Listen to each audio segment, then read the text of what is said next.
지금 방송에서 제공하는 투자 정보는 투자 판단에 대한 조언입니다. 방송에서 제공하는 주식의 가치, 가격 상승 및 가격 하락에 대해서는 방송사에서 보장하지 않습니다.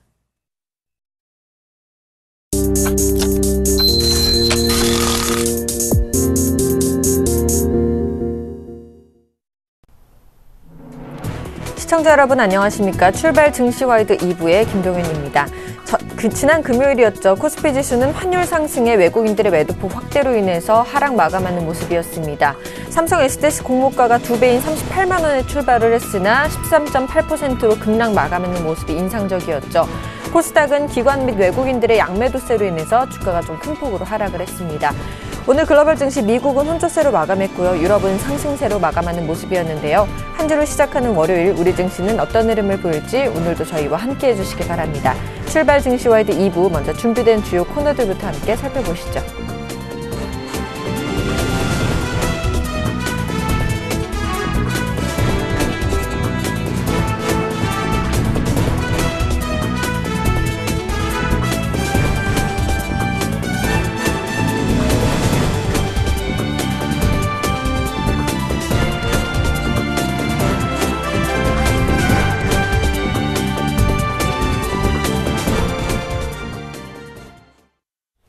넘버원에게 듣는다 시간입니다. 미중산업경제연구소의 조용찬 소장님과 전화 연결해 보겠습니다. 안녕하십니까?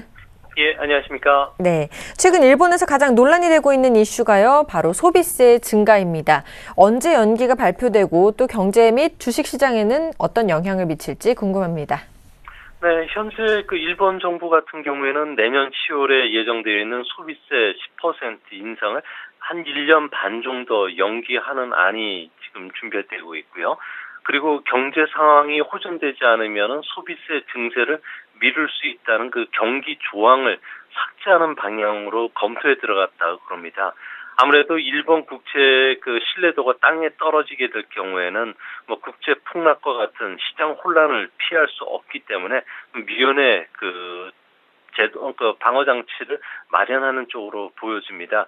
일본 언론들의 기사를 보면은 12월 2일 날 총선거가 고시가 되고요. 14일 날 투표가 유력하게 떠오르고 있는데요. 하지만 지금 일본 내에서는 아베의 자민당이 다시 무난히 안정 의석수를 확보할 수 있지 않나 보여집니다. 이 때문에 총선 때는 아무래도 선거 관련 이슈들이 부각이 될 수밖에 없는데요. 선거 관련주인 부동산이라든지 그리고 유통 그리고 내수주를 비롯해서 엔저 기대감이 계속되기 때문에 수출 관련 비중이 높은 국제 우량주 쪽으로 증시가 매수가 좀 유입되지 않을까 보여집니다.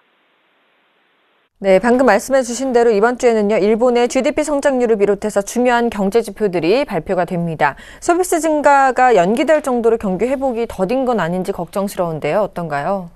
네, 이번 3분기 일본의 GDP 성장률은 연율로 2.3% 정도 증가할 것으로 보여지는데요. 아무래도 추경 예산안들이 속속 집행이 되면서 공공사업 쪽에서 수요 증가세가 좀 뚜렷했고요. 엔 하락이 장기화되면서 민간 설비 투자도 좀 안정된 모습을 보여주고 있습니다. 다만 가계 소비가 그렇게 증가세가 돌아서지를 못하는 점에서는 아무래도 V자형 경기 회복을 좀 찾기는 좀 어렵지 않나 보여집니다. 특히 이번 주에는 전산업 활동 지수가 발표되는데요. 전체 지수의 60% 이상을 차지하는 산업 3차 산업 활동 지수가 1.1% 정도 증가한 것으로 지금 나타났고요. 그래서 또 광고업 생산 지수도 2.9% 정도 증가하면서 전산업 활동 지수 같은 경우에는 전월 대비 한 1.1% 증가하지 않을까 보여집니다. 목요일 날 발표되는 10월 무역 통계 같은 경우에는 수출이 5% 증가했고요. 수입이 3% 증가하면서 무역 수지는 1조 한 199억 엔 정도 적자가 예상이 됩니다. 아무래도 수입 금액인 원유나 LNG 같은 쪽에 수입 물동량이 계속 늘어났던 게 영향을 끼친 것으로 보여집니다. 네, 소매업을 제외한 대부분의 일본 기업들은 3월 말 결산이죠. 지난주에 상반기 기업 실적 발표가 모두 끝이 났는데요. 엔 하락으로 기업 실적 간의 희비가 엇갈렸을 것 같은데 일본에서는 어떤 기업들의 실적이 호전됐나요? 네, 도쿄 증시 일부에 상장되어 있는 250개 기업을 조사를 했는데요. 금융을 제외해놓고 보면니까 전년 그 동기 대비해서 상반기에 9% 정도 늘어났습니다. 이런 그 늘어나는 그 규모가 17조 엔 정도가 됐는데요. 리먼 쇼크 이전인 2007년도와 같은 수준까지 지금 올라와 있습니다. 아무래도 엔 하락이라든지 미국 경기 회복에 힘입어서 수출 관련주들이 끌어올리고 있는데요. 특히 자동차를 비롯한 수송용 기계 같은 경우에는 경상이익이 11% 정도 늘어나면서 전체 그 성장 기업의 이익이 20%를 벌어들였고요. 증가율성으로 가장 호전된 업종은 전기 업종이 31%, 정밀기기가 28% 증가를 했습니다. 그만큼 우리나라의 관련주들이 지금 상당히 그 채산성이 악화됐던 것도 이런 원인이었던 것으로 보여지고요. 반면에 엔 하락으로 인해서 가격이 급등한 그 원자재 관련주들이 경상이익은 아주 뚜렷하게 감소했는데요. 석유나 석탄과 같은 쪽에서는 경상이익이 무려 60%나 감소했고요. 또 몰이나가 유업 같은 경우에는 매출이 1% 증가했지만 영업이익은 46%나 줄어들었다 그럽니다. 앞으로 수출주라든지 내수주 쪽에서는 양극화가 더 심해지지 않을까 보여집니다. 네, 이번에는 중국 쪽 얘기를 좀 해보도록 하겠습니다. 지난주 목요일에 발표된 중국의 10월 산업 생산이요, 시장 예상인 8%를 하회했습니다. 미니 부양책에도 경기가 회복세로 돌아서지 못하는 이유 뭐라고 보십니까? 아무래도 집값 하락이라든지 공급 과잉 생산 시설에 대한 조정, 그리고 신용 억제에 따른 악영향을 받은 것으로 보여집니다. 특히 이제 앞으로가 더 문제가 되는 것은 에펙 기간 동안의 공장 폐쇄의 영향으로 인해서 4분기 GDP 성장률 같은 경우에는 3분기 7.3%보다 밑도는 7% 전후로 떨어지지 않을까 보여지는데요. 최근 들어와서도 검역령의 영향으로 인해서 호텔이나 대형 음식점, 식자재, 고급 승용차의 매출이 계속 감소하고 있고요. 또 은행 대출도 좀 까다로워지면서 공장 문을 닫는 기업들이 많아지고 있다 그럽니다. 이 때문에 중국 정부는 인프라 프로젝트들을 계속 승인해주고 있고요. 통화를 더 풀어서 경기를 부양하려는 이런 그 정책이 계속 진행이 될 것으로 보여집니다. 네, 부동산 경기가 살아나야만 중국의 경기 회복이 가능한데요. 언제쯤 그러면 주택 가격이 상승 추세로 돌아설 수 있을까요? 네, 중국의 부동산 시장 같은 경우에는 대부분을 차지하는 주택 경기에 영향을 받는데요. 올해 2월부터 하락 추세로 돌아섰습니다.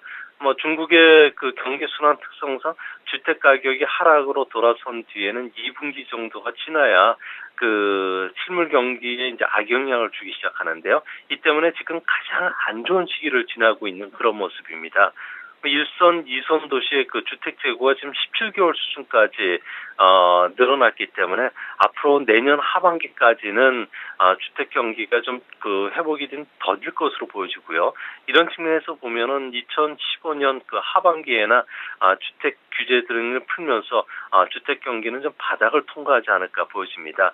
하지만 여전히 부동산 개발 회사들의 재무 상태가 안 좋고요. 도시로의 그 인구 이동이 감소하고 있기 때문에 앞으로 중국의 부동산 시장이 회복이 되더라도 V자 회복보다는 완만한 회복세를 띠지 않을까 보여집니다.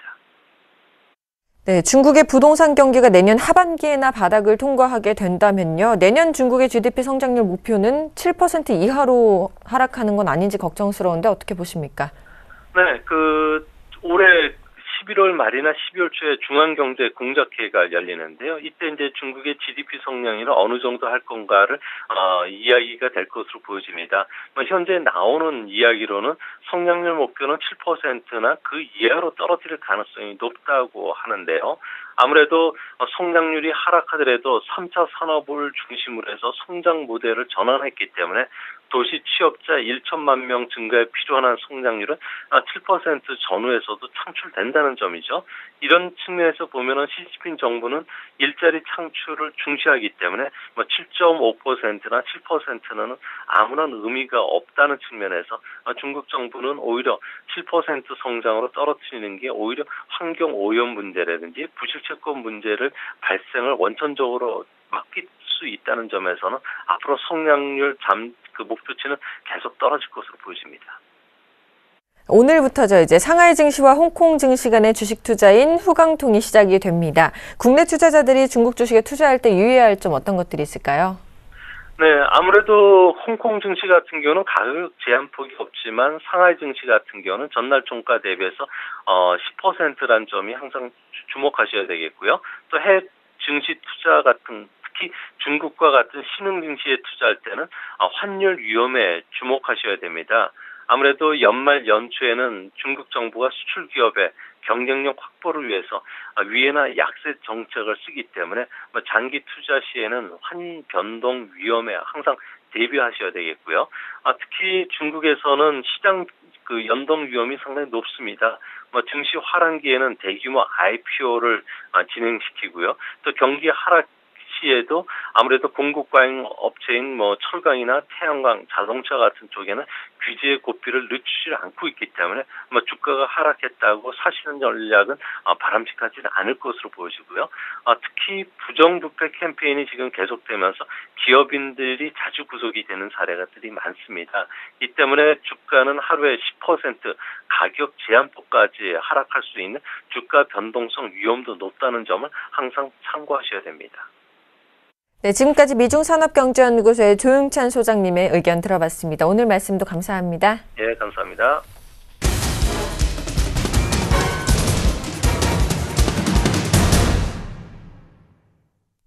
시초가 공략주를 알아보는 시간이죠. 이상로의 한방 시작하겠습니다. 오늘도 샘플러스 이상로 멘토님 자리하셨습니다. 안녕하십니까? 네, 반갑습니다. 네, 오랜만에 뵙죠. 오늘 점검해야 할 종목들이 5종목으로 좀 많습니다. 먼저 날짜 순으로 말씀드리자면요. 11월 6일 관심주였던 LG가 금요일 고가 기준으로 66,600원을 찍고 6.7%의 수익률을 기록하셔서 승이 되셨습니다. 11월 7일 수익률을 기록하신 거는요. 신세계 인터내셔널인데요. 11월 10일 관심주였던 루진 로봇은 둘 다 손절가를 터치하면서 패가 되셨습니다. 지난주 화요일 관심주였던 안국약품과 수요일 관심주였던 계양전기는요. 각각 7%와 5.1%의 수익률을 거두시고 조기 목표 달성을 하셨습니다. 따라서 현재 전체 승률 40승 36푸 24패가 되셨는데요. 5종목 AS 좀 차례대로 해주시죠. 예. 제가 저번 주였죠. 그래서 지금 13일하고 14일 날 개인적인 사정으로 여러분들 찾아뵙지 못했습니다. 그래서 AS를 못 해드렸어요. 그리고 관리라든지 이런 부분에 대해서 걱정을 하시고 하시는 분들 개인적으로 연락 오시는 분들도 계실 텐데요. 자, 방송에서 제가 AS를 해드릴 테니까 방송을 꼭 참고를 하시길 바라겠습니다. 자, 한 종목씩 같이 한번 보도록 하겠습니다. 자, 우선 LG 같이 한번 보실 건데 11월 6일 날 제가 말씀을 드렸던 종목군이고, 자, LG가 어떻게 움직였어요? 자, 한번 같이 볼게요. 하단 권역에서 이렇게 올라가는 그런 모습이 꾸준히 나타났다는 거죠. 자, 이 모습을 본다면 우리가 한 게 조금 생각을 하셔야 되는 게, 자, 한번 크게 한번 보겠습니다. 자, 크게 보시면 어때요? 여러분들이 좋아하시는 차트죠. 어떤 차트입니까? 바로 고가에서 저가로 떨어지는 낙폭과대 종목군이었다가 될 수 있겠죠. 자, 우리가 낙폭과대 종목군들이 오를 수 있는 확률은 반반입니다. 오르거나 아니면 또다시 더 떨어지거나. 그러면 거기에서 포인트는 어떻게 잡으셔야 되냐면, 자, 이렇게 하단 권역에 보시면요, 손이 한 번만에 바뀌는 모습이 나타나는 부분이 있습니다. 자, 올라갈 때 손이 바뀌면서 올라갔는데 빠질 때 다시 한번 손이 바뀐다라는 것은 이 부분에서 수급적인 교체가 이루어지고 있다라고, 손바뀜이 이루어지고 있다라는 부분을 우리가 해석할 필요가 있다는 거죠. 자, 그러면 그 자리권역에서는 지지에 대한 확률이 상당히 높게 나타난다라는 부분을 우리가 좀 더 참고하실 필요가 있습니다. 그래서 아무 낙폭과대는 하지 마십시오. 자, 낙폭과대가 그만큼 가장 위험한 종목군이고, 내년이 되면 이런 낙폭과대는 더욱더 큰 하락을 우리가 피할 수 없을 수도 있습니다. 그러면 거기에서 정확한 위치 판단이나 정확한 타이밍을 잡기 위해서는 바로 이런 손바뀜을 좀 더 유념있게 보시는 전략을 말씀을 드리겠고요. 자, 두 번째 종목 신세계 인터내셔널 말씀을 드릴 건데요. 신세계 인터내셔널이 추천을 하고 난 다음에 계속적으로 이렇게 하락하는 모습이 나타났습니다. 자, 큰 폭의 하락세는 아니지만 그래도 이렇게 음봉이 여러 번 뜬다는 것은 상당히 기분이 좋을 수는 없겠죠. 하지만 저는 여전히 신세계 인터내셔널의 이런 업황적인 부분을 고려했을 때는 4분기에 추가적인 상승 자체가 크게 일어날 수 있는 종목군이라고 정리를 해드리도록 하겠습니다. 그래서 뭐 손절을 하신 분은 어쩔 수 없고요. 만약에 혹시 보유를 아직까지 하고 계신 분들은 좀 더 홀딩하면서 추가적인 추이를 좀 더 지켜보시자. 그리고 하단 권역에 10만 5천 원짜리 10만 5천 원짜리를 마지막 손절 권역으로 조금 더 대응을 하시면 어떻겠나, 그렇게 말씀을 드리겠습니다. 자, 유진로봇 이어서 한번 같이 보겠습니다.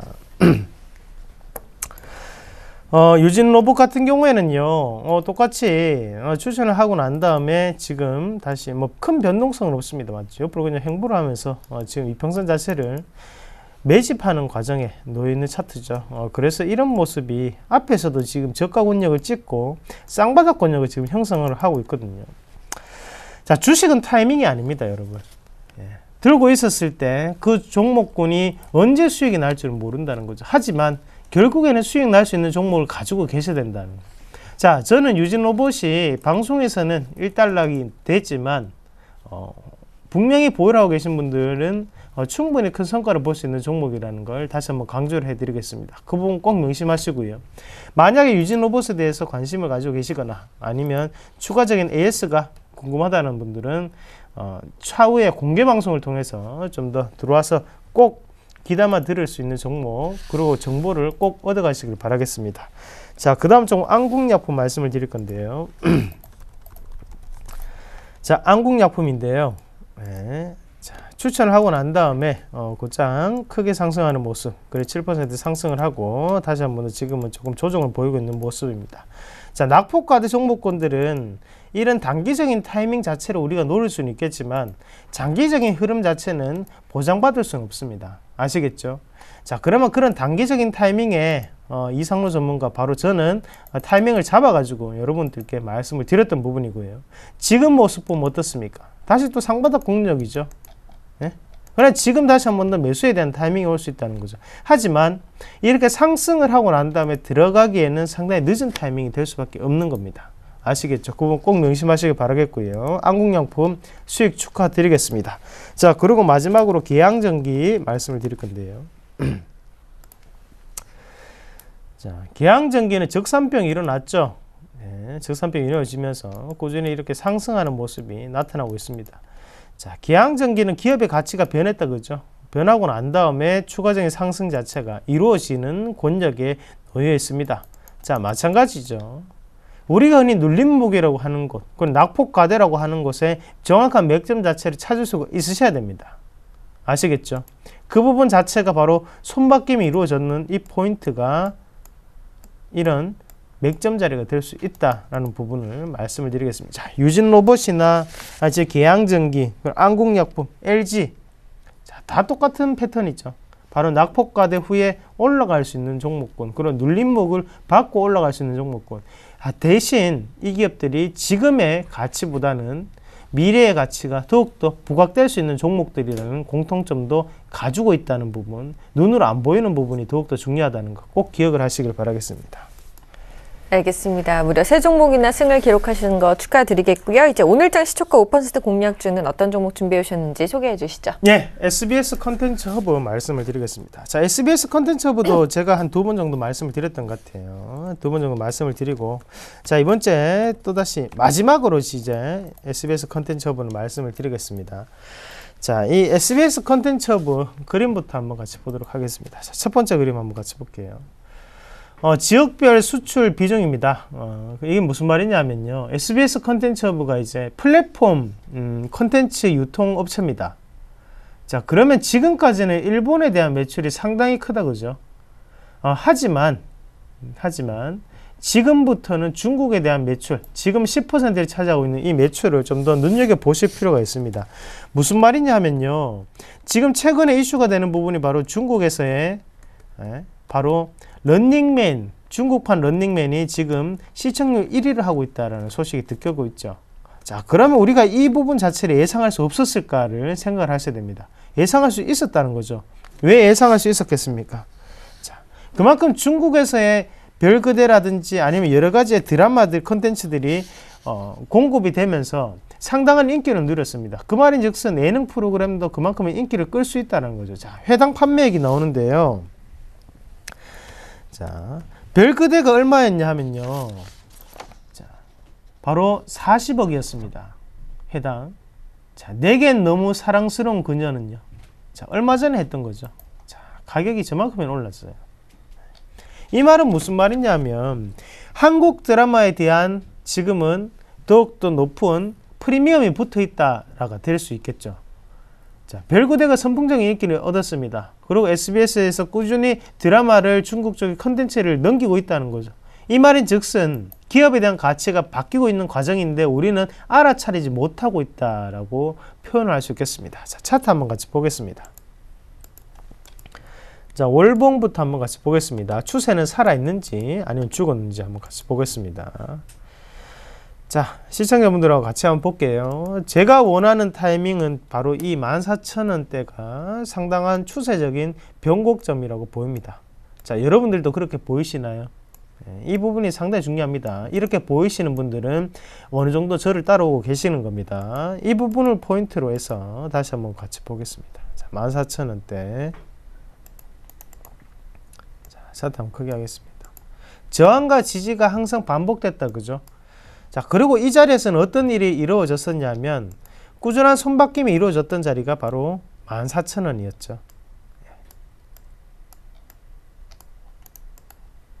이 말은 무슨 말이냐면 변곡점인 위치에서의 기업의 가치를 봤을 때 기업의 가치가 긍정적으로 바뀌었기 때문에 이 자리를 더 이상 깨트리지 않는다라고 해석을 하셔야 되고, 지금의 이 추세적인 부분을 봤을 때는 추가적인 상승이 상당히 강하게 나타날 수 있다라고 해석을 하실 필요가 있습니다.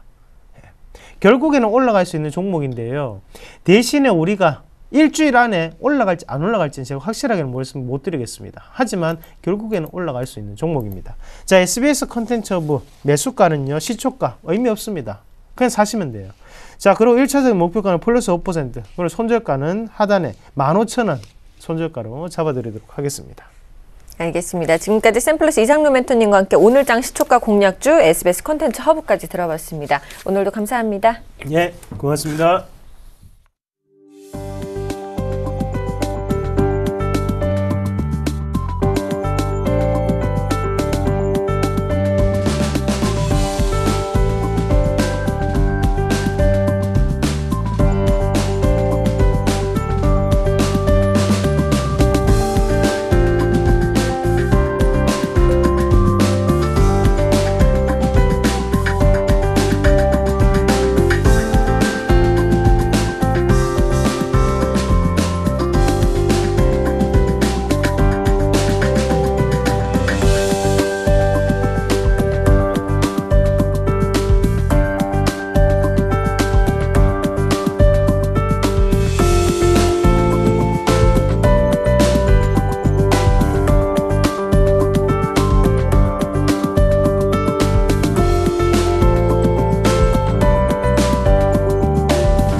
(11월 17일) 월요일 우리 시장 개장을 했죠. 오늘도 유시타기 유창희 대표, 메리츠 종금증권 강남금융센터의 김근호 연구원과 함께하겠습니다. 안녕하십니까? 네, 안녕하십니까?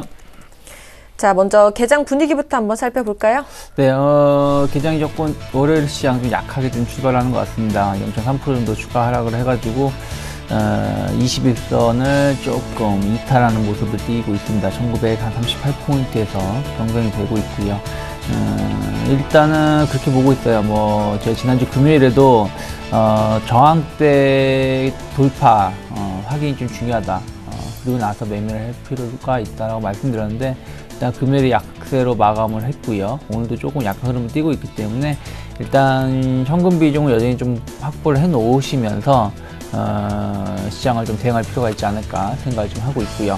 코스닥 시장 역시 마찬가지로 지난 금요일 1% 정도 하락세를 보여주고 나서 다시 5일선 이하로 내려왔기 때문에 543포인트에서 형성이 돼서 약간 오르고는 있습니다만은 이것이 뭐 상승폭 더 확대할 수 있다 라고 보기보다는 일단은 540포인트를 약간 저점으로 지지역을 좀 확인하려고 하는 것 같다라고 생각하시면 될 것 같아요. 그래서 일단 코스피, 코스닥 모두 그게 좋은 모습 아니다 생각을 좀 하고 있고요.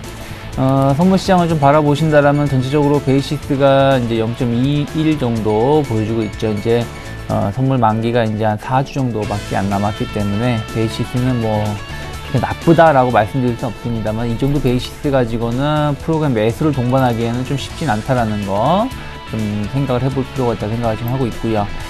선물의 그 하락폭이 조금 더 커진다면은 지수를 좀 더 흘러내릴 수도 있기 때문에 선물의 움직임 좀 체크를 하시면서 접근하시기 바라겠고요. 환율적인 움직임을 보신다면 일단 1,100원대로 지난주에 마감된 상황에서 오늘 이제 1,002원이 좀 더 오른 것 같아요. 1.5원이 더 올라가지고 1,002원에서 형성이 되고 있습니다. 말씀드린 것처럼 이제 1,100원대까지 올라왔고요. 뭐 지금 속도라면은 제가 지난주에 한번 언급해드렸듯이 1,120원대까지도 올라가야지 조금 상승폭이 좀 꺾이거나 아니면은 좀 쉬어갈 수 있는 모습을 띌 수 있기 때문에 물론 21선과 이격도가 좀 급하다는 부분들이 있겠습니다만은 뭐 환율 같은 경우는 우리가 뭐 이격도가 급하다 아니면 뭐 많이 올랐다라고 평가하는 것이 아니라 대외 시장의 요인에 의해서 움직이는 것이기 때문에 제가 봤을 땐 1,120원까지는 좀 더 올라갈 자리는 남아있다는 거 항상 유념하시면서 이번 주도 대응하셔야 되지 않을까 생각하고 있습니다. 알겠습니다. 오늘 우리 지수 코스피 지수는 하락 출발하는 모습이고요. 코스닥 지수는 상승 출발하는 모습입니다. 일본 증시 출발 상황도 살펴보도록 하겠습니다. 일본 증시는요 0.63% 하락한 17,381.38엔으로 출발하는 모습입니다. 일본의 3분기 GDP 지수가 나왔죠. 전분기 대비 0.4% 위축됐다는 소식 전해드리겠습니다. 예상을 상회했습니다. 자, 김근우 연구원님께서 현재 업종별 분위기도 한번 살펴봐 주실까요? 네, 오늘은 뭐 코스피보다는 코스닥이 좀 좋게 시작을 하는 모습인데 일단 뭐 대형주를 좀 살펴보죠. 대형주 쪽에서는 선물의복이 오늘 가장 강하고요. 그 뒤로 이제 보험, 건설, 유틸리티라고 하는 전기가스, 음식료, 철강금속, 기계 이런 순으로 움직이고 있는데 일단 전체적으로 좀 내수 업종들의 특성을 가지고 있는 업종들이 좀 상위권에 그리고 이 상승으로 시작하는 분위기 좀 보여주고 있습니다.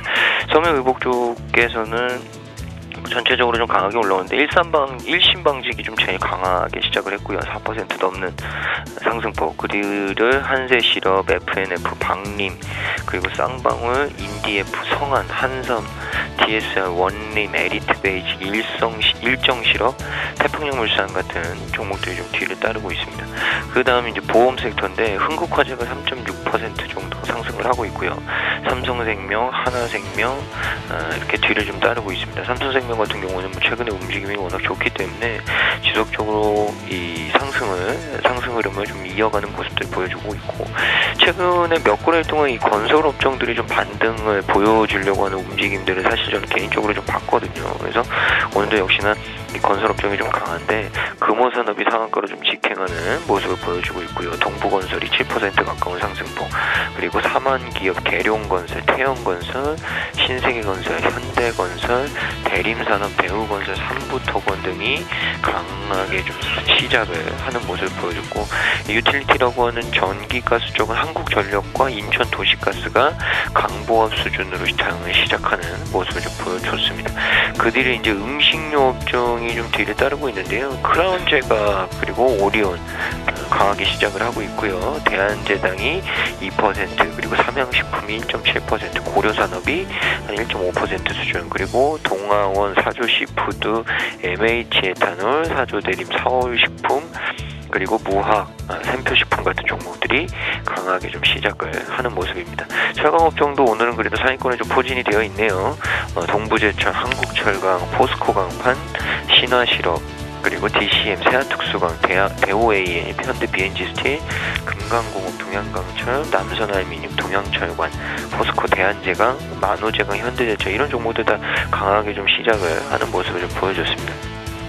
그 뒤를 최근에 좀 한 몇 건일 정도 반등을 또 모색하는 종목 업종 중에 하나 기계인데, 오늘 이제 현대 엘리베이터가 9% 넘는 상승폭, KC코트레, 조선선제, 우진플라임, 수산중공업, 한미반도체, 대림통상, 청호컴넷, 그리고 SNTC, 두산엔진, 동양기전, 계양전기, 삼익, THK, 한라비스테온공주 같은 종목들 강보합권에서 시작을 하는 모습 보여줬습니다.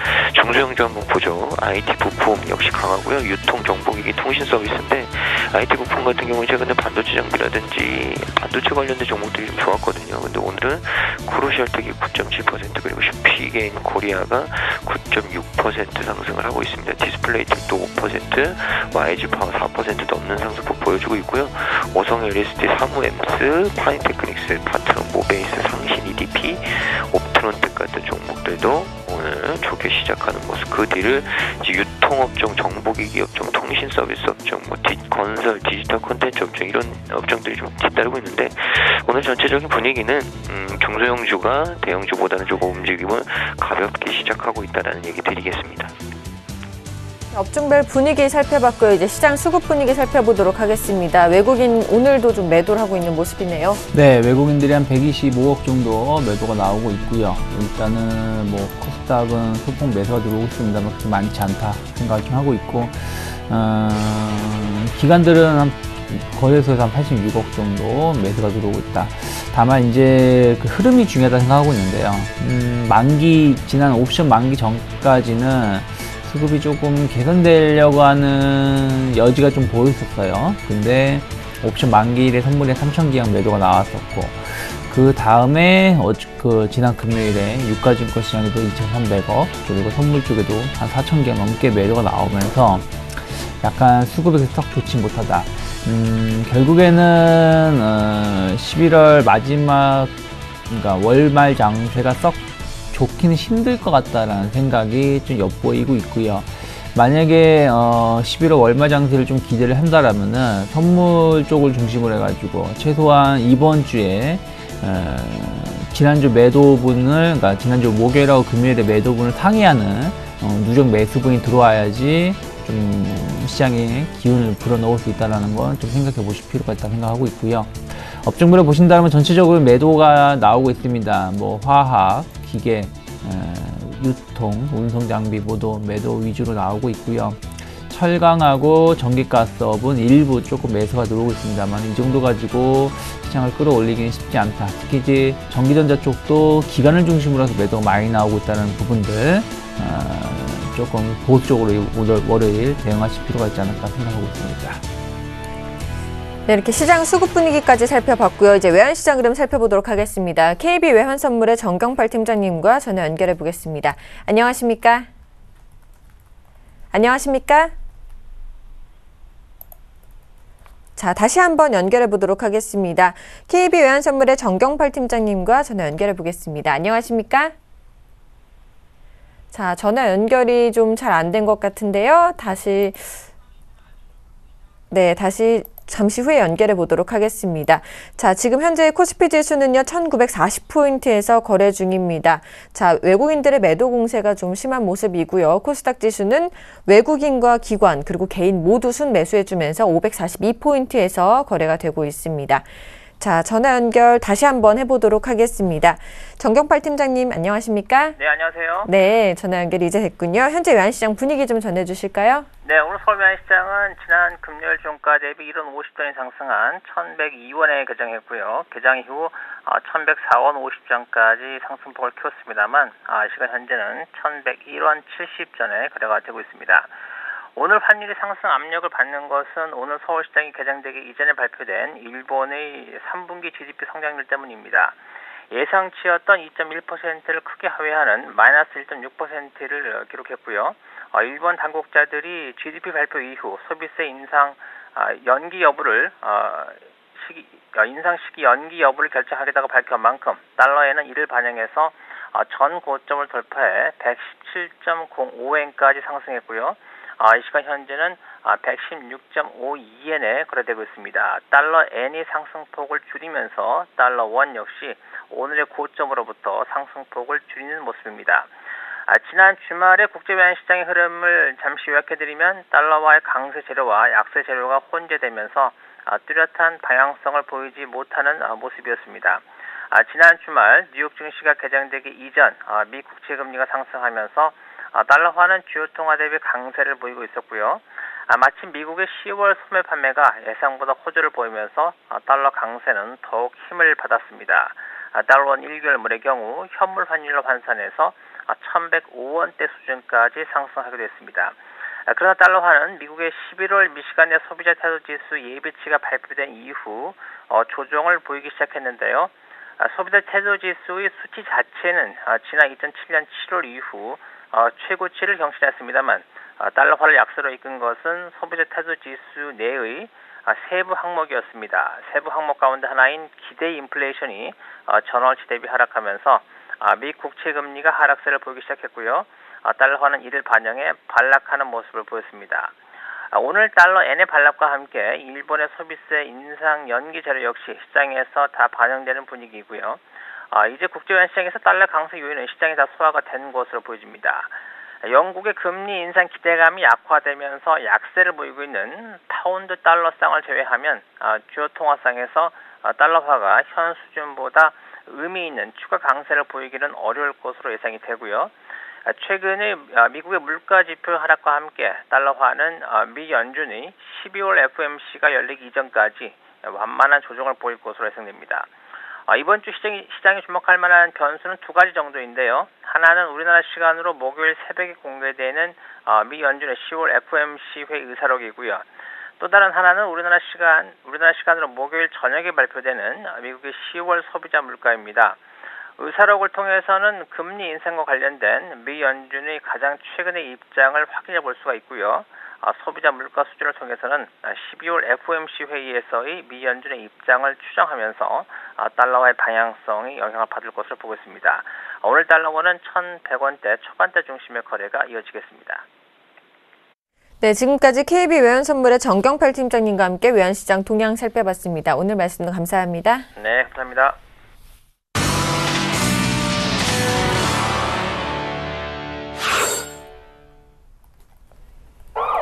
오늘의 돌발 종목입니다. 세 종목 먼저 살펴보겠습니다. 첫 번째로는 현대 엘리베이터입니다. 3분기 깜짝 실적 발표에 급등세를 보이고 있고요. 오리온은 3분기 호실적에 역시 강세 흐름 보이고 있습니다. 크루셜텍은요, 대규모 지문인식 모듈 공급 소식에 역시 강세 흐름 보이고 있는데요. 세 종목 살펴봐 주시죠. 네, 현대 엘리베이터가 더 좋은 실적을 보여줬네요. 3분기 이제 어닝 서프라이즈가 나왔는데 연결 기준 영업이익이 428억 기록했고요. 사상 최대 실적이 나왔습니다. 매출액 같은 경우 전년 동기 대비해서 22.4% 증가한 3,469억 기록을 했고요. 실적이 굉장히 좀 개선이 됐다라는 분위기가 굉장히 좀 많은 것 같습니다. 그래서 3분기 일단 어닝 서프라이즈에 대해서 투자자들이 좀 반응이 좋은 것 같고요. 기존에 일단 증권사들 쪽에서 추정했던 추정치를 굉장히 상회를 했기 때문에 오늘 좋은 모습은 당연한 거 아닌가라는 얘기를 드리고, 이제 3분기에 국내 이제 산업재 종목들의 실적이 부진했거든요, 대부분. 근데 현대 엘리베이터 같은 경우는 뭐 그런 부진세와는 상관없는 본연의 어떤 독자적인 어떤 실적 개선을 보여줬다. 그리고 국내 주택 경기에 뭐 해외 시장 내 어떤 강한 성장성 이런 부분들이 좀 반영이 되고 있는 것 아니냐라는 전문가들의 의견들이 많습니다. 그리고 이제 자회사인 현대상선의 실적이 좀 불확실한데 이 부분은 아직까지는 좀 존재하는 장애물이 아닐까. 그러니까 여기서 만약 현대상선이 좀 좋지 않으면 오늘 상승폭을 좀은 되돌림할 수 있다라는 부분은 있는 거죠. 근데 이제 본업 자체, 그러니까 현대 엘리베이터 자체로는 굉장히 좀 개선이 충분히 가지고 있다. 이런 얘기를 좀 드리고 싶고, 오늘 기계업종이 전체적으로 좋았다라는 말씀을 좀 초반에 드렸는데, 이 기계업종 내에서 굉장히 좀 매력도가 커진 거죠. 그렇기 때문에 이 부분을 좀 참고를 하시면 될 것 같고요.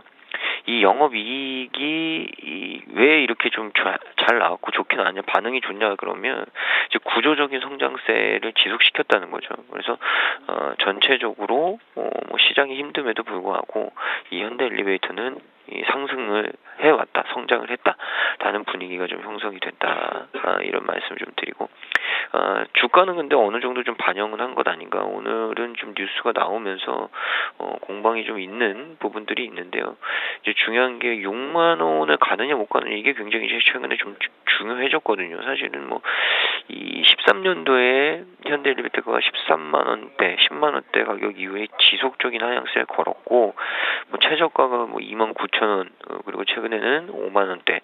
그러니까 이제 딱 최고점과 최저점의 한 중간 부분까지 좀 올라왔거든요. 그러니까 이게 중요한 거죠.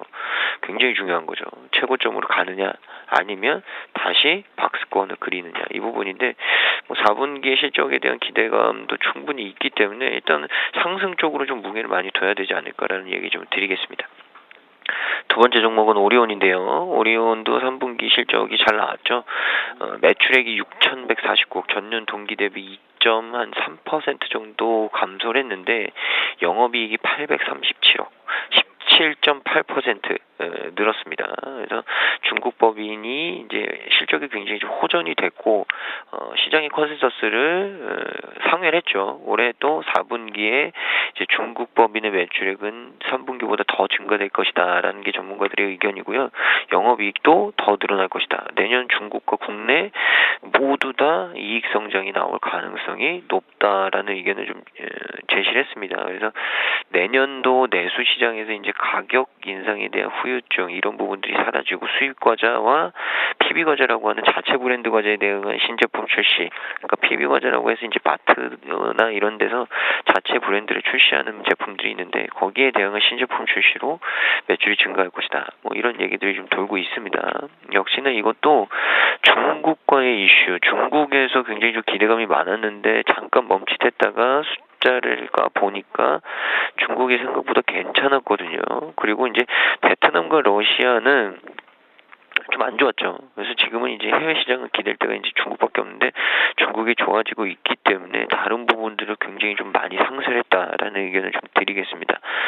기술적인 측면은 일단 최근에 오리온 같은 경우 6만 원에서 한 80만 원, 요 정도 박스권이 그려지고 있거든요. 그러니까 결국에는 90만 원대를 좀 가야 다시 한번 좀 이 상승폭으로 완전하게 돌릴 수 있지 않겠냐. 그러니까 앞자리가 이제 9자가 돼야 된다라는 얘기 좀 드리고 90만 원대까지는 일단 매물대가 하나가 좀 있기 때문에 그 부분을 과연 어떻게 좀 현명하게 뚫고 가느냐 이게 오리온의 주가 상승의 가장 큰 어떤 기준점이 될 것으로 좀 보인다라는 얘기 좀 드리겠습니다. 수급적인 부분은 뭐 최근에 다시 한번 외국인의 매물은 좀 나오지만 기관이 좀 소화를 해주는 모습들이 있기 때문에 수급적인 측면은 그렇게 나쁘지만은 않다. 수급적인 측면은 조금 더 지켜보자라는 얘기 드리겠습니다. 마지막은 이제 크루셜텍인데요. 대규모 지문인식 모듈 공급한다라는 소식 때문에 좀 강세를 보여주고 있습니다. 3분기 매출액 1,076억, 영업손실이 근데 한 33억 나왔거든요.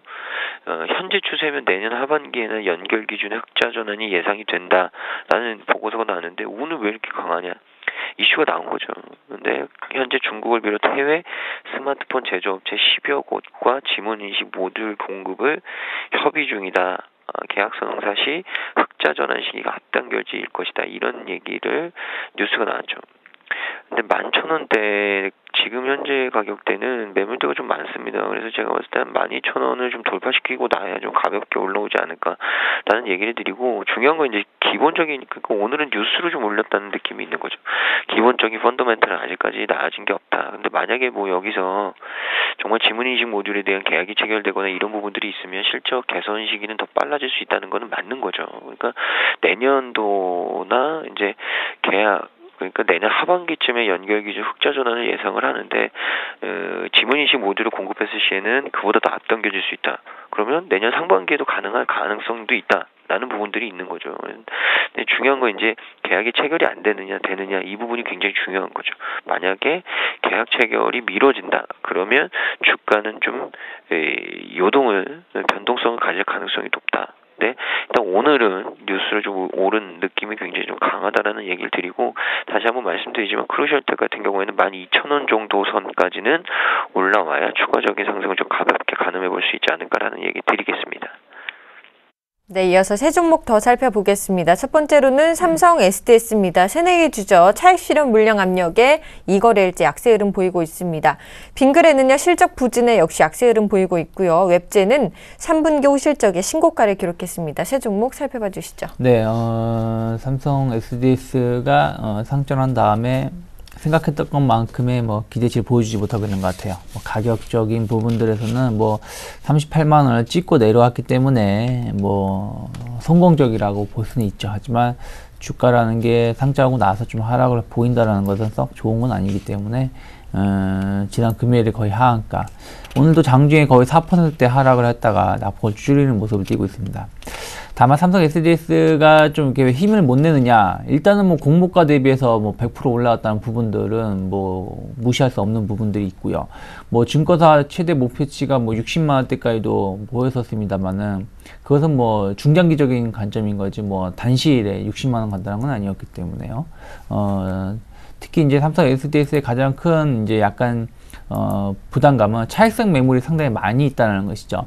공모를 받은 사람들은 수익이 낮기 때문에 수익 실현을 하기 위한 차익성 매물이 대기 물량이 상당히 많이 있고요. 반대로 공모가 되기 전에 장외시장에서 삼성 SDS 주식을 좀 비싼 가격에 구매하신 분들 상당히 많이 있습니다. 그래서 그분들은 손실을 상당 부분 보고도 있거든요. 평균 제가 알기로는 매수가가 34만 원 이상에서 공모 되기 전에 장외시장에서 평균 가격대가 그 정도 형성됐었기 때문에 그 정도에서 구매를 하신 분들은 지금 손실을 보는 것이기 때문에 약간 손절성 매물도 쏟아질 수 있다는 것이죠. 하지만 일단은 지난 금요일에 대량 거래가 터졌던 부분들 확인한다라면은 추가적인 급락보다는 좀 반등을 좀 보일 가능성이 높지 않을까 생각을 하고 있고요. 다만 반등은 기술적 반등일 가능성이 높은 것이지 다시 40만 원, 50만 원 갈 정도의 반등은 좀 아니다. 그래서 일단 단기적으로 좀 보수적으로 삼성 SDS 접근하시는 게 좋고, 오늘 저점에 잘 매수하신 분들은 조금 확인을 하면서 대응하시자. 일단 제가 봤을 때는 34만 원 정도 안착 여부가 상당히 중요하다는 거 언급해 드리고 싶고요. 빙그레가 한 3%대 하락세를 보여주고 있습니다. 개파락이 나오는 바람에 거의 이 정도면은 신저점이 아닌가 생각을 좀 하고 있어요. 물론 이제 지난 6월 달에 76,000원 저점을 이탈한 건 아니겠습니다만은 갭으로 좀 큰 폭의 하락세를 보여줬다는 부분들이 좀 아쉬운 감이 좀 있습니다. 물론 이제 2%가 아주 큰 폭은 아니겠습니다만은 최근 지지가 됐던 자리에서 좀 갭이 좀 크게 발생했다는 부분들은 확인이 좀 필요하다 생각하고 있고요.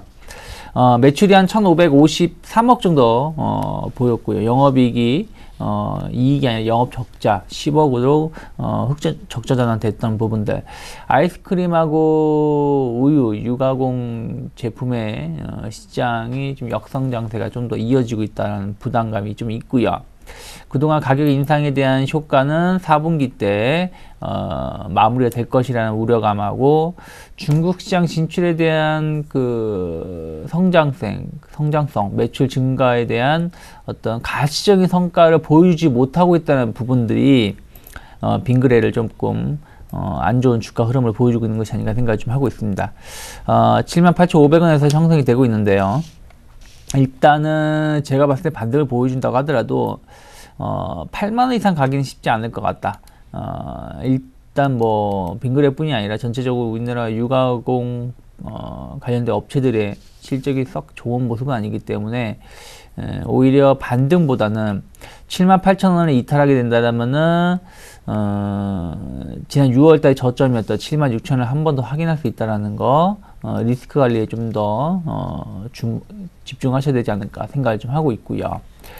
웹젠이 급등세를 보여주고 있어요. 웹젠이 올해 주가 흐름이 상당히 좋은 모습을 띄고 있습니다. 7월달부터 강하게 올라오면서 지금 15,000원대, 오늘도 실적 개선에 대한 기대감 상당히 좋게 나왔던 것 같아요. 매출이 한 240억 정도 보여줬고요. 그리고 영업이익이 한 109억, 108억 정도, 108억 9,700억, 단기 순이익은 109억 정도 발생을 했는데, 일단 흑자 전환에 성공한 것이고요.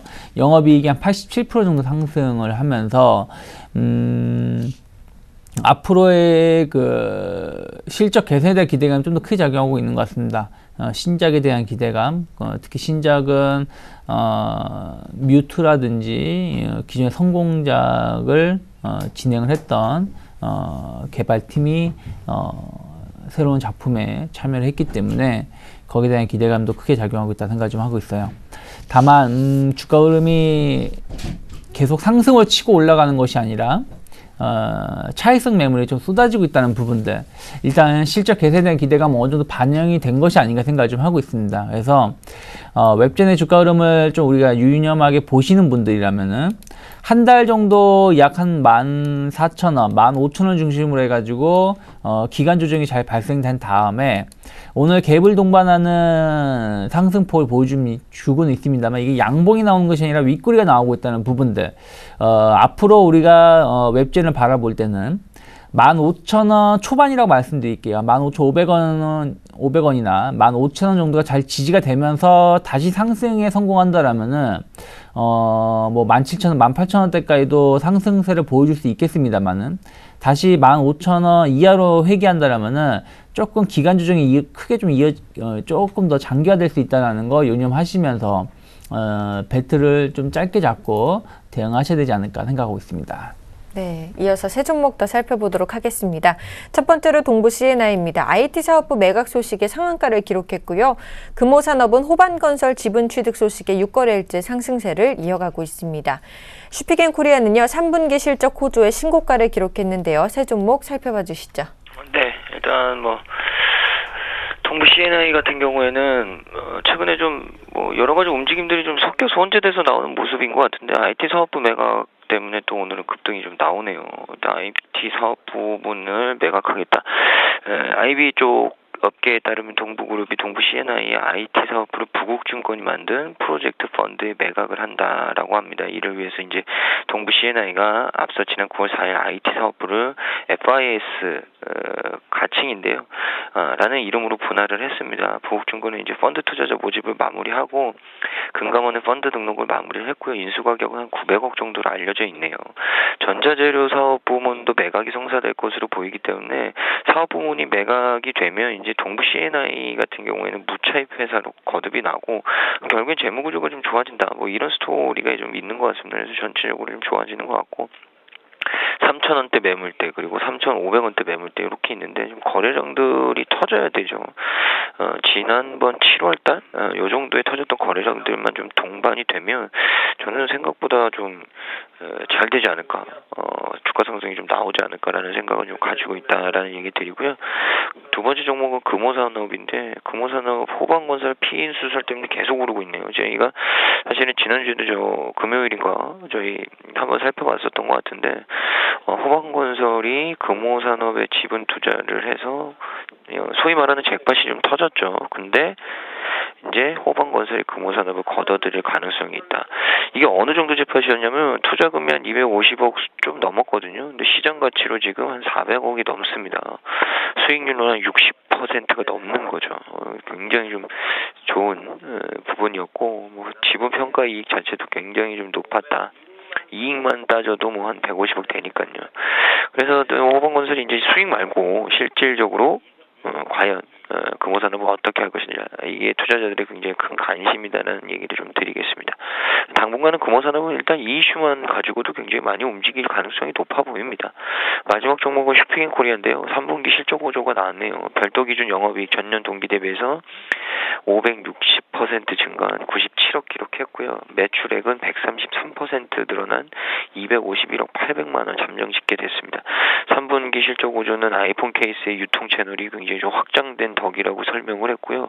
주력 제품이었던 아이폰 케이스의 글로벌 유통 채널 확장이 힘쓴 성과가 지난 9월부터 아이폰 6 출시로 국내 출시로 가시화가 됐고, 이런 부분들이 뭐 미국 아마존에서 그리고 뭐 국내에서도 그렇고요. 이 아이폰 네, 케이스 판매가 굉장히 좀 선풍적입니다. 그래서 슈피겐코리아의 실적 호조는 당분간 더 이어질 가능성이 높다라는 얘기 드리겠습니다. 네, 마지막으로 두 종목만 더 살펴보도록 하겠습니다. 첫 번째로 CJ CGV입니다. 4분기 호실적 기대감의 강세 흐름 보이고 있고요.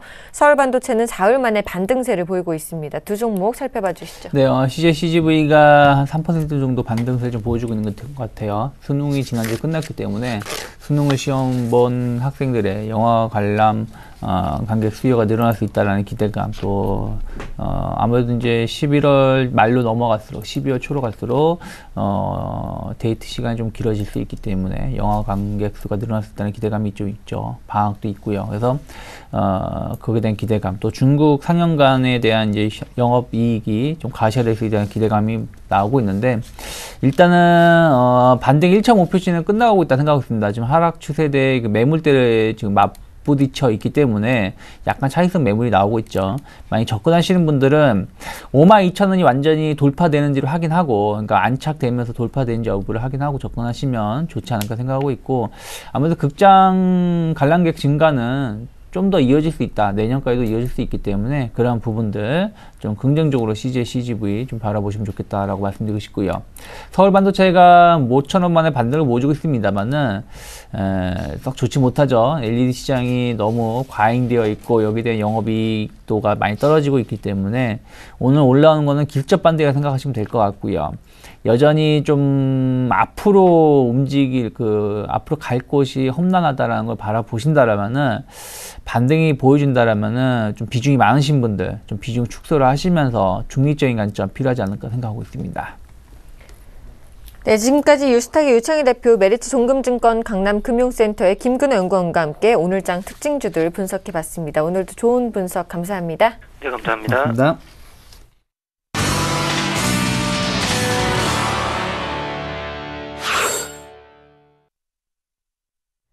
증권사별 투자 전략을 알아보는 시간입니다. 먼저 화면으로 함께 전략 만나보시죠. 최희승 차장님입니다. 숨고르기 장세 당분간 지속될 것이다라고 말씀해 주셨고요. 정영훈 팀장님입니다. 수출주들은 4분기 실적 개선이 기대가 된다. 낙폭과대 대형주들의 반등 흐름은 지속될 것이다라고 말씀해 주셨습니다. 김혜란 연구원입니다. 미국의 연말 소비 시즌 IT와 자동차 업종 반등 시도가 지속되고 있다라고 말씀해 주셨고요. 김현겸 주식팀장님입니다. 지수보다는 업종 종목별 초점의 대응이 필요하다라고 말씀해 주셨습니다. 마지막으로 안상현 대리님입니다. 효강통 디스카운트가 되는 코스피 분할 매수 관점이 유효하다라고 말씀해 주셨습니다. 오늘은 HMC 투자증권 서초지점의 최희승 차장님과 전화 연결해 보겠습니다. 안녕하십니까? 네, 안녕하십니까? 네, 반갑습니다. 숨고르기 장세가 당분간 지속될 것이라고 전망해 주셨는데요. 자세한 전략 세워주시죠. 네, 일단 지금 시장은 지금 약간 보합권에서 사실 좀 하향 쪽으로 조금 방향을 트는 모습인데요. 당분간 이런 좀 최근에 좀 올라왔던 코스피 쪽에서는 좀 숨고르기가 좀 지속될 것으로 보이고요. 오늘 화학, 정유 섹터 그리고 철강 쪽, 그러니까 소위 말해서 이제 중국 관련주로 분류되는 종목들, 조선주까지 해서 그쪽 섹터만 좀 강세고 나머지 IT 쪽이나 현대차 같은 자동차 업종 같은 경우에 좀 소강 상태를 보이고 있는 모습입니다. 그리고 지금 4분기에 어쨌든 3분기 실적 모멘텀과 관련된 그런 부분들은 이제 한 차례 좀 지나갔다라고 판단이 되고, 그 4분기 실적 모멘텀이 존재하는 기업, 그러니까 결국은 4분기 실적이 올라올 수 있는 그런 기업들에 대한 선별 과정이 좀 필요하겠다. 지금 시장은 그런 부분에 있어서는 아직 확연하게 어떤 업종으로 조금 완전히 쏠리거나 이런 부분은 좀 없기 때문에 그런 부분들은 당분간 좀 눈치 보기 과정이 좀 필요하지 않나 싶고요.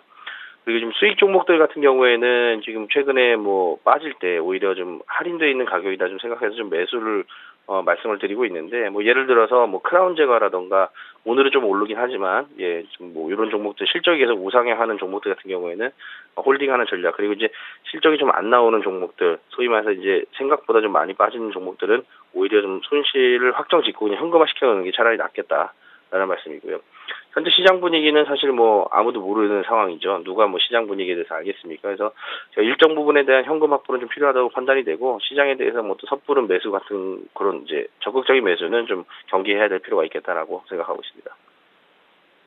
네, 지금까지 HMC 투자증권 서초지점의 최희승 차장님과 함께 오늘장 핵심 전략 세워봤습니다. 오늘도 감사합니다. 네, 감사합니다.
안녕하십니까. 오전장 저가 매수로 오후장 역전 여러분 시간 역전의 명수 예병구 멘토입니다. 자, 월요일 아침인데 목이 약간 쉬었습니다. 여러분들 이해를 좀 해주시고요. 자, 지금 시장 좀 약보합세를 지금 보이고 있는데요. 그래서 이런 부분들 좀 참고해 보시면 되겠는데, 자, 오늘 이제 약보합세를 보이는 이유는 하락의 속도 때문이에요. 그런데 이 하락의 속도가 점점 줄어들고 있다는 것이죠. 그래서 그 부분 좀 참고를 해 보셨으면 좋겠고요. 그래서 지금 왜 빠지고 있느냐에 대한 부분인데, 옵션 폭풍이 있었어요. 그죠? 옵션은 꼭 그냥 지나가는 법이 없었습니다. 지금 보면 제가 말씀드렸다시피 옵션 만기일 날 그냥 지나가게 되면 이길 날 혹은 그 다음 날까지 영향을 미친다. 옵션 만기가 딱 지나고 이길 날 크게 영향이 나왔고, 그 다음에 지금 이제 월요일 장이에요. 근데 이 하락의 속도라는 것이 있죠. 그 속도가 아직은 줄지를 않았다는 얘기입니다. 그래서 그 부분도 좀 참고를 해보셨으면 좋겠고요. 이 옵션 만기 이후에 대한 수급적 변동성이 지금 나타나고 있는 상황이고요. 그런 상황에서 그런 관점에서 좀 보셔야 될 것 같습니다. 그래서 지금 시장은 아직까지는 여러분들 너무 걱정하신 단계보다는 이제 하락의 속도가 줄었구나. 그래서 그 부분을 좀 참고를 해보셨으면 좋겠어요. 그래서 그런 부분들 계속해서 시장에서 조금 안정적으로 볼 수 있는 그런 방법들로 잡아가셨으면 좋겠습니다. 자, 대형 종목군들과 그 다음에 지난 종목군들 살펴보면서 일단 빠르게 AS 진행해 보도록 하겠습니다. 대형 IT 쪽인데요. 자, 오늘 전자 쪽이 좀 빠지고 있어요. 삼성전자가 다시 120만 원대 이하로 내려와 버렸습니다. 그죠?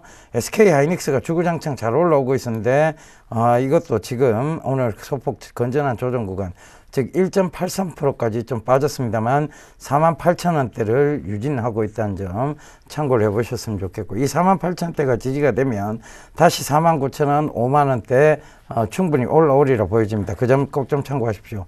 SK 하이닉스 저는 아직까지는 배가 고픈 입장이다, 이렇게 보셔야 될 것 같아요. 지금 수급적인 측면에서도 SK 하이닉스를 따라올 만한 종목은 없어 보입니다. 그래서 그 부분도 좀 참고를 해보시고요. 자동차 쪽 그나마 지금은 소폭도 반등을 주고 있습니다. 그죠? 환율에 대한 방어에 대한 얘기들이 조금 나왔었죠. 그죠? 그 부분 참고해 보시고, 조선주 역시 마찬가지로 환율에 대한 방어 얘기, 그리고 조선주 낙폭 과대에 대한 부분 때문에 지금 기술적 반등, 정유주 역시 마찬가지예요. 기술적 반등이 지금 오고 있다는 점 참고를 해보셨으면 좋겠고요. 철강 금속 역시 마찬가지입니다. 지금은 기술적 반등, 다시 포스코가 30만대를 넘었어요. 그죠? 그래서 이런 부분들, 즉 중소철강주들 괜찮다라고 제가 말씀을 드렸습니다. 특히 NI스틸이 최근에 굉장히 좀 강하게 치고 올라오는 모습이에요. 그래서 NI스틸을 한번 보세요. NI스틸에 대해서는 제가 수익을 말하던 시간에서도 한번 얘기를 드렸죠. 그죠? 그래서 NI스틸 이것도 좀 보시면 최근에 강한 반등세가 좀 이루어지고 있다는 점 참고를 해보셨으면 좋겠습니다. 자, 은행이나 증권주 역시 아직 오늘은 좀 좋지 못합니다. 근데 보험주들 여전히 좀 좋은 모습들 보이고 있죠. 삼성생명이나 하나생명 이런 것들 좀 참고, 생보사들에 대한 부분이에요. 참고를 좀 해주셨으면 좋겠고요. 자, 전기차 오늘 좀 좋지 못합니다. 사물인터넷 쪽에 오이솔루션이 드디어 이제 또 21,000원대를 넘어갔죠. 그래서 그 부분도 참고를 해보시고요. 자, 오늘 유헬스케어 관련주들은 급등이 나왔어요. 인성정보도 그렇고 비트컴퓨터도 좀 급등이 나왔다가 지금 윗골을 다는 모습인데, 자, 이 왜 나왔느냐, 이런 부분들이 오늘 왜 나왔느냐. 자, 유헬스케어와 관련된 모바일 앱 쪽에 대한 얘기들이 나왔습니다. 그죠? 삼성전자 쪽에서. 그러면서 급등이 좀 나왔는데 그 부분도 좀 참고를 해보셨으면 좋겠습니다. 결국은 가야 될 섹터들은 가게 돼 있다는 것입니다. 그래서 그 부분 계속 좀 참고를 해보시고요. 자, 철강주 오늘 조금 현대제철이나 대형 철강주들이 오늘 좀 괜찮습니다. 그죠? 그 부분도 좀 참고가 됐으면 좋겠습니다. 자, 시장은 여전히 아직 변동성 확대 구간에 와 있습니다. 그런데 이걸 이제 우리가 어떻게 받아들여야 되느냐에 대한 부분들인데요. 자, 오늘 그 중국 중산층 확대 관련주인 영유아 관련주들도 오늘 좀 강한 상승세가 지금 보이고 있다는 점. 그 다음에 중국 차이나 디스카운트 관련주죠. 제가 차이나 디스카운트 관련주들 자 보셔야 된다고 했는데 완리 오늘 7%입니다. 차이나 그레이트 지난주에도 차이나 디스카운트 관련주들 보셔야 된다고 얘기 드렸어요. 완리 CKH는 지금 10%대 가까이 되는 급등이 나오고 있습니다. 그죠? 차이나 그레이트가 참 10% 가까이 되는 급등, CKH는 3%, 지금 완리가 7% 가까이 8% 되는 급등이 좀 나오고 있습니다. 그래서 여전히 좀 주목해 보실 필요가 있다. 요점 참고를 해 주셨으면 좋겠습니다. 제일 좀 충격적이었던 게 뭐냐면 삼성 SDS 상장 관련주예요. SDS 상장과 더불어서 큰 낙폭이 나왔다. 자, 이걸 어떻게 해석해야 될까요? 자, 이거 시장 정상적인 시장 아니라고 보시면 됩니다. 결과적으로 삼성 SDS는 기준가 19만 원에서 100%가 뛰어넘은 상황에서 시작이 됐습니다. 그러면 삼성 SDS 상장 관련주들이 이렇게 빠질 이유가 있나요? 100%가 넘게 출발이 됐고 거기서 물량이 조금 빠졌어요. 그렇다고 해서 이게 지금 시가, 즉 기준가보다 낮게 출발한 것도 아닌데 시장에서 이만큼의 여파가 나오고 있다는 것, 이 비정상적이죠. 그러니까 오늘 바로 지금 하락의 끝을 만들어내고 올릴 수밖에 없는 구간에 와 있다는 얘기입니다. 그래서 그 부분도 꼭 좀 참고를 해보셨으면 좋겠습니다. 자, 이제 앞으로 시장에 대한 부분이에요. 자, 옵션 만기도 지났고 지금 옵션 만기 지났는데 지금 시장이 이렇게 급락을 만들어낼 이유가 있느냐에 대한 부분입니다. 자, 옵션 폭풍 이후에 수급적인 변동성은 이제 축소가 된다라고 보셔야 될 것 같아요. 이번 주입니다. 그죠? 수급적 변동성 축소라고 보셔야 되고, 현 정부가 환율 방어책에 대한 부분들을 지금 언급이 됐습니다. 주말에 환율을 방어하겠다. 일본의 엔저 정책에 대해서 신랄하게 꼬집었죠. 그러면서 환율에 대한 적극적 방어를 지금 얘기가 나오고 있다는 점. 그 다음에 바로 이제 한중 FTA가 되면서 지금 차이나 디스카운트 관련주들, 그리고 영유아 관련주들, 그리고 중국 소비 관련주들이 강하게 올라오고 있다는 거. 이것은 증시의 훈풍이겠죠. 그래서 그 부분도 참고를 해보셨으면 좋겠고요.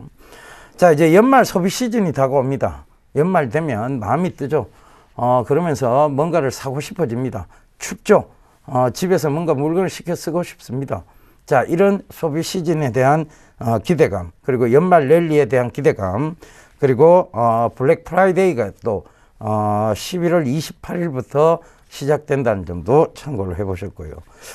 산타 랠리, 배당 랠리 있습니다. 그래서 올해는 특히 이런 저점대 영역에서의 산타 랠리, 배당 랠리에 대한 기대감 작용할 시점이라는 거 다시 한번 참고해 보신다면 이번 달, 다음 달까지 시장은 조금 안정적으로 흘러갈 확률이 높다는 것도 여러분들 참고를 해보셨으면 좋겠습니다. 시장이 일단 숲이 안전해야 내가 타고 있는 나무가 안전할 수밖에 없습니다. 그 점 꼭 좀 참고하십시오. 그래서 시장에 단기적 여파들이 나올 수는 있습니다. 하지만 결국은 가야 될 곳은 분명히 가게 돼 있다는 그런 섹터들은 갈 수밖에 없다는 거 다시 한번 꼭 좀 참고해 보셨으면 좋겠습니다. 자, 이런 여러 가지 섞인 믹스된 기대감들이 바로 우리 증시에 훈풍을 가져올 것이라고 생각을 합니다. 특히 한중 FTA에 대해서는 지금 크게 수혜로 나오고 있는 것이 엔터, 항공, 그리고 여러분들 잘 알고 계시죠, 그죠? 엔터 항공 쪽이고 이런 부분들을 꼭 좀 참고를 해보셨으면 좋겠습니다. 영유아 소비 관련주들, 그 다음에 중국 내수 소비 관련주들도 여러분들 한중 FTA에 대한 수혜가 될 수 있다는 점, 그 부분도 참고를 해보셨으면 좋겠습니다. 자, 시장이요, 그런 부분들을 충분히 저는 반영을 해 들어갈 것이라고 생각을 하고 있습니다. 그래서 지금 단기적으로 나타나는 급락이나 단기적으로 이런 보이는 현상들은 결국은 외국인들의 어떤 선물 방향성의 움직임 때문이고, 이 선물 방향성의 움직임들을 굉장히 급격하게 변동시키고 있다는 점, 그것은 외국인들의 단기성 한머니 자금에 대해서 과세를 하지 않았다는 점, 그것을 보면서 기관들은 눈치 보기를 하고 있다는 점, 이런 것들이 시장에 이런 부분들을 만들어 나가고 있다고 보셔도 무방할 것 같습니다. 장기적 시장의 안정성, 그리고 대한민국의 시장 건전성을 확보하기 위해서는 이런 단기성 한머니 자금들에 대해서 과세를 하는 방침이 중장기적인 관점에서 외국계 자금을 안정적으로 흘러나가게 하는 요인이 될 수 있을 것입니다. 그래서 저희는 계속해서 이런 부분들을 여러분들께 강조드리면서 이런 한국형 토빈세가 하루속히 좀 도입될 것을 기대해 보도록 하겠습니다. 자, 여러분 내일 제가 간다 확 간다로 여러분들 다시 찾아뵐 걸 약속드리면서 이만 물러가도록 하겠습니다. 감사합니다. 예병군이었습니다.